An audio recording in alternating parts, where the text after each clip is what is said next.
Hi, I am Syed Rashid from Ahlabad High School and Junior College, Kotla Alija, Hyderabad. You are watching our YouTube channel named as Ahlabad High School and Junior College. Welcome to my video to all students as well as viewers. Today we will going to continue our class 10th physics chapter number 10 electromagnetism. Now we will continue this topic named as electromagnetic induction. This electromagnetic induction is one of the vital and important topic for your knowledge as well as for your examination point of view. Apart from this, those who are looking to take MPC or BPC in your intermediate, for that students also it will really help. So before learning the electromagnetic induction, I would like to recall you one of the topic which we have learned yet. अभी थोड़ी देर पहले इस session से पहले हमने एक topic पढ़े थे, वो आपको रिमेंबर करना चाह रहा हूँ. उसमें हमने इलेक्ट्रिक मोटर के बारे में पढ़ा था, जहाँ पे हमको बताया जा रहा था कि इलेक्ट्रिक मोटर में जो इलेक्ट्रिकल एनर्जी है वो आ जाएगी, आके मैकेनिकल एनर्जी में कन्वर्ट हो जाएगी. तो वो हमारे को बताया गया था. तो उसी के बेस पे कुछ ये एक्सपेरिमेंट है. तो इलेक्ट्रोमैग्नेटिक इंडक्शन को लेके यूजुअली छोटे छोटे दो डेफिनेशंस रहते हैं जो ऑलरेडी मैंने बोर्ड पे लिखाया है, but I like to tell this complete experiment. You need to listen carefully. आप अच्छे से सुनिए. Take a wooden base as shown in the figure 13a. Fix a soft iron cylinder on the wooden base vertically. Wind copper wire around the soft iron as shown in the figure 13a.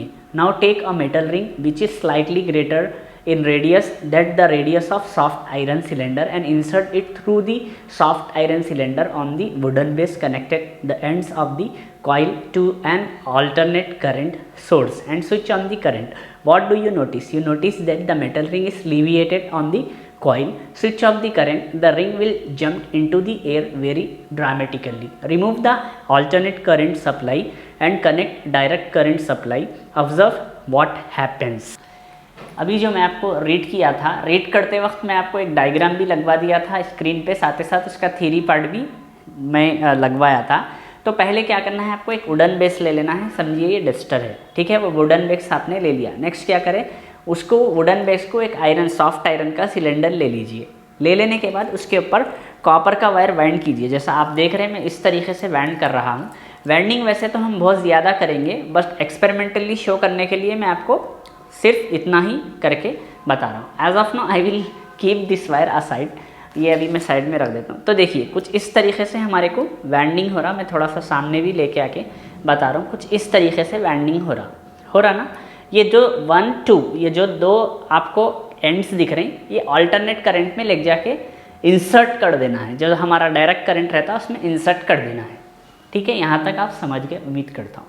Next उसमें क्या करना है, एक ring ले लीजिए. ठीक है, अब यहाँ पे मेरे पास रिंग तो एक्चुअली अवेलेबल नहीं है, तो मेरे पास एक टेप अवेलेबल है. इसकी मदद से बताऊँ, जिसका रेडियस थोड़ा सा ही बड़ा होना चाहिए. अब जैसा कि इस तरीके से इसका तो रेडियस बहुत बड़ा है, रेडियस उतना ज़्यादा बड़ा नहीं होना, थोड़ा सा बड़ा होना है. ये इस तरीके से वुडन बेस पे फिक्स हो गया.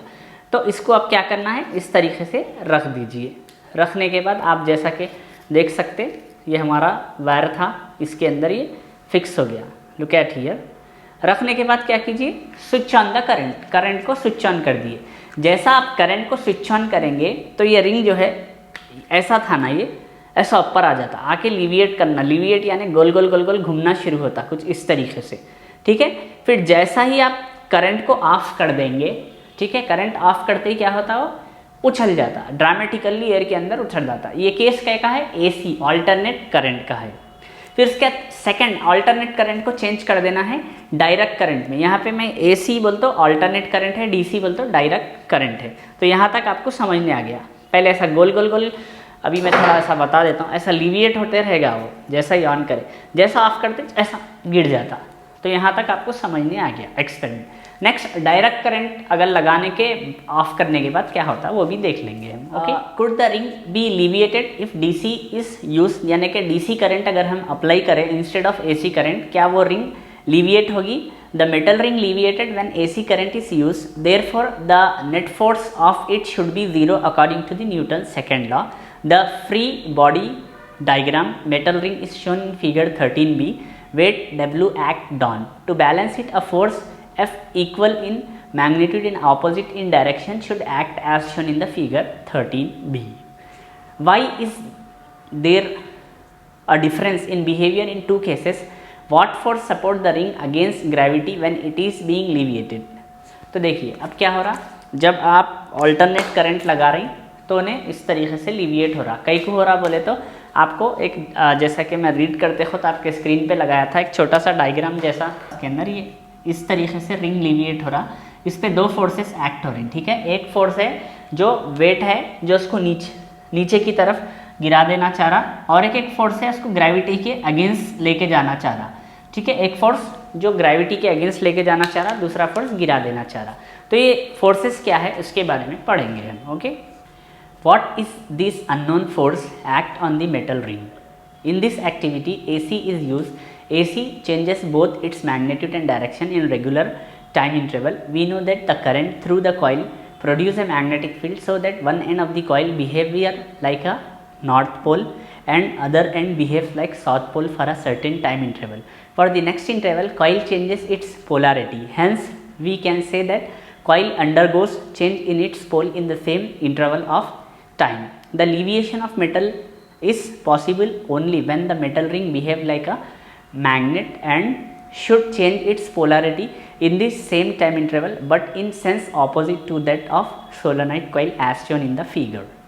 अब देखिए यहाँ पे क्या बोल रहा है कि अब वो जो अभी मैं आपको वुडन बेस का बताया था एक रफ डायग्राम मैं आपको डाल के बताता हूँ। वैसे तो डायग्राम आपके स्क्रीन पे था ही, ये कुछ इस तरीके से रिंग थी और इसके ऊपर कॉपर वायर बैंड होके ये दो कनेक्ट जाके AC पे लग रहे थे केस 1 में, okay.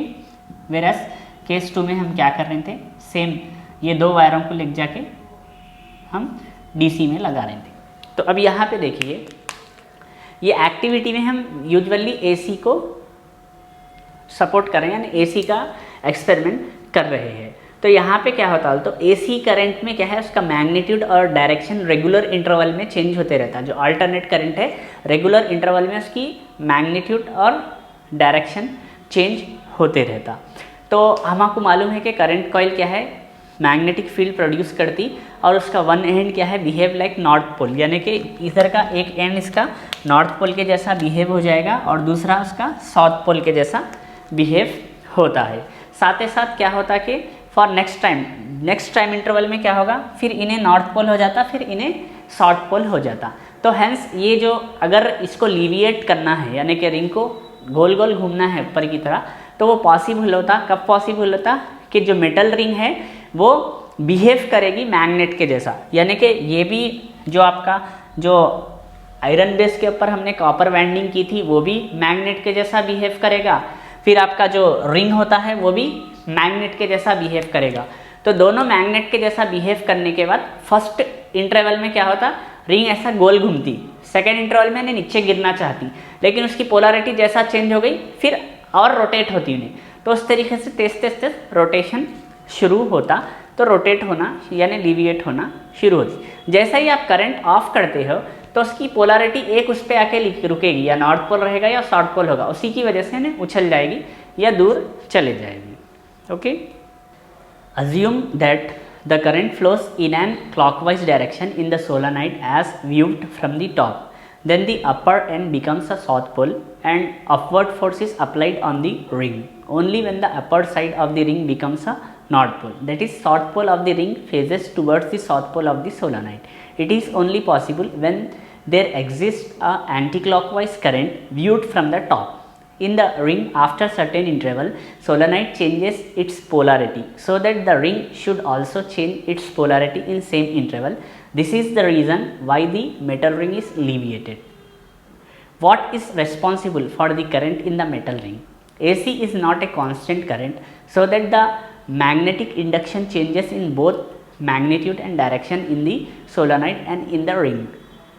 Here the area of metal ring is constant, but the field through the metal ring changes so that flux linked with the metal ring changes.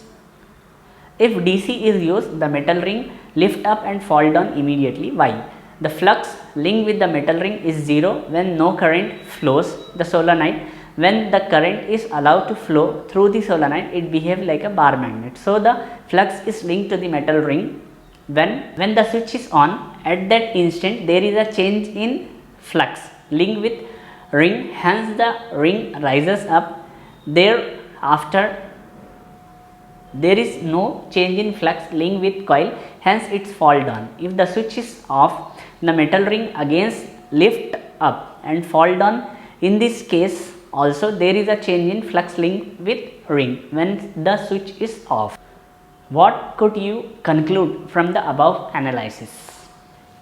जैसा कि मैं अभी आपको हिंदी में समझाया था उसी तरीके से आपका थ्योरी पार्ट बताया जा रहा है, लेकिन यहाँ पे थोड़े से इंपॉर्टेंट क्वेश्चन है एक दो। वो ये है कि कौन सी चीज़ रेस्पॉन्सिबल है जो करंट मेटल के अंदर आ रहा रिंग में, तो वो आपको स्क्रीन पे अभी मैं लगाया था, उसका आंसर आप पढ़ लीजिए। सेकंड थिंग था, अगर डीसी यूज़ करें तो मेटल रिंग क्या होती, अप होती लिफ्ट फिर फॉल हो जाती है। अगर हम एसी के बदल अगर डीसी लगाएंगे, जैसा यहाँ पे हम एसी करंट के बदल डीसी करंट लगा रहे हैं, तो जो रिंग होती है वो ऐसा ऊपर आ जाएगी फिर नीचे चल जाती, तो कैकू होती। उसका भी रीज़न आपके स्क्रीन पे मैं लगा दिया था।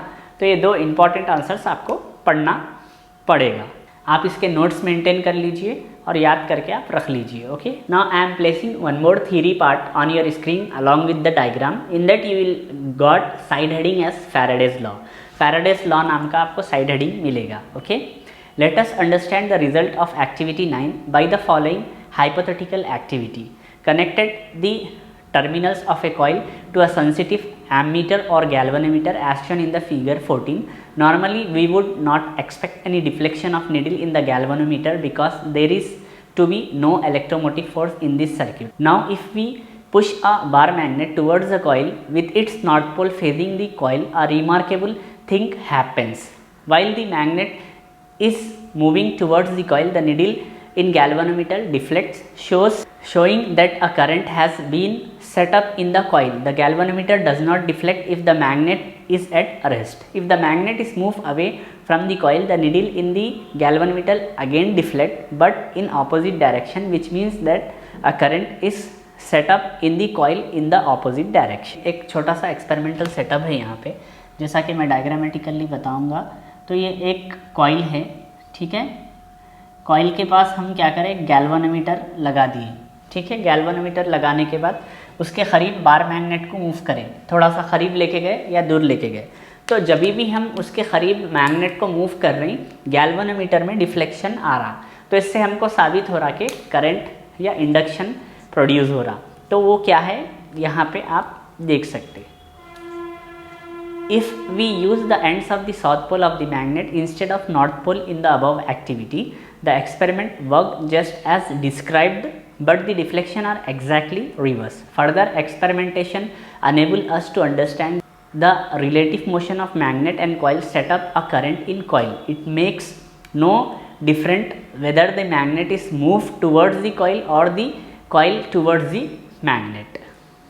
अब यहाँ पे इसके बाद मेन हमको जो मेन थ्योरी पार्ट वो ये है, देखिए कभी भी हम एक कॉइल है, ठीक है, कॉइल के पास आपको करंट मूव कर रहे हैं, लेके जा रहे हैं, लेके आ रहे हैं, या कॉइल मैग्नेट के पास है या मैग्नेट कॉइल के पास है, फ़र्क नहीं पड़ता, लेकिन दोनों इस तरीके से मूवमेंट में या रोटेशन में या वाइब्रेशन में रहना है। तो देखिए क्या होता, when there is a continuous change of magnetic flux link with a close coil, a current is generated in the coil. यानी कि कभी भी कंटिन्यूस चेंज इन, यानी कि मैग्नेट को अगर हम हिलाए तो उसकी मैग्नेटिक फील्ड में भी चेंजेस आएगा। मैग्नेटिक फ्लक्स किसे कहते हैं, जैसा कि मैं आपको बोला था, ये पूरा आपका मैग्नेटिक फील्ड है, उसके अंदर का एक एरिया ले लीजिए, उसके अंदर जो मैग्नेटिक फील्ड है वही हमारा मैग्नेटिक फ्लक्स रहता। तो when there is a continuous changes magnetic flux, magnetic flux के अंदर चेंजेस हो रहा, और कंडीशन क्या है, link with close coil, close coil से लिंक्ड है, a current is generated in the coil, तो उसके अंदर एक करंट जनरेटेड होता। This is one form of Faraday's law, Faraday's law का ये एक फॉर्म है, ठीक है। Next, the current generated is called induce current and is set up by induce electromotive force EMF. This phenomena of getting induce current is called electromagnetic induction. तो हम जितनी बड़ी एक्टिविटी करें उसके बाद फैराडेज लॉ के बारे में हमने कुछ रीड किया था, वो यही है कि हमको इलेक्ट्रोमैग्नेटिक इंडक्शन किसे कहते हैं। तो मेनली आपको इस टॉपिक में यहाँ से लेके यहाँ तक थ्योरी पार्ट याद रखना है, और कुछ मैं जब समझाते खुद कुछ क्वेश्चंस के जैसा आ रहे थे बीच में, तो वो क्वेश्चंस याद रखिए। तो ये होगा, अब सर आप इतना पढ़ा दिए, क्या कर लिए, समझ में नहीं आ रहा बोलेंगे, ऐसी बात नहीं स्टूडेंट, बिल्कुल समझ में आता। हमने इस टॉपिक की शुरुआत की थी इलेक्ट्रोमैग्नेटिक इंडक्शन की एक एक्सपेरिमेंट से। वो एक्सपेरिमेंट क्या था, वुडन बेस के ऊपर सॉफ्ट आयरन सिलेंडर रखे थे, उसके ऊपर कॉपर वायर बैंड करके उसके ऊपर रिंग को इंसर्ट करे थे। तो वो रिंग एसी केस में क्या हुआ था, लिविएटेड हो गया था, वेराज डीसी केस में ऊपर जाके नीचे आ गया था। तो इससे हमको मालूम हो गया कि कुछ करंट जनरेट हो रहा हमारे पास, यानी कि जब भी हम अल्टरनेट यानी कि करंट जब भी वायर में बह रहा ऐसा क्लोज्ड कॉइल के, तो फिर उसके अंदर फिर से कुछ एक फोर्सेस जनरेट हो रहे हैं या फिर कुछ something is generating in that. वो जो समथिंग क्या था ना, उसी को हम इलेक्ट्रोमैग्नेटिक इंडक्शन कहते हैं। तो यहाँ से लेके आप यहाँ तक लिख लीजिए। ओके,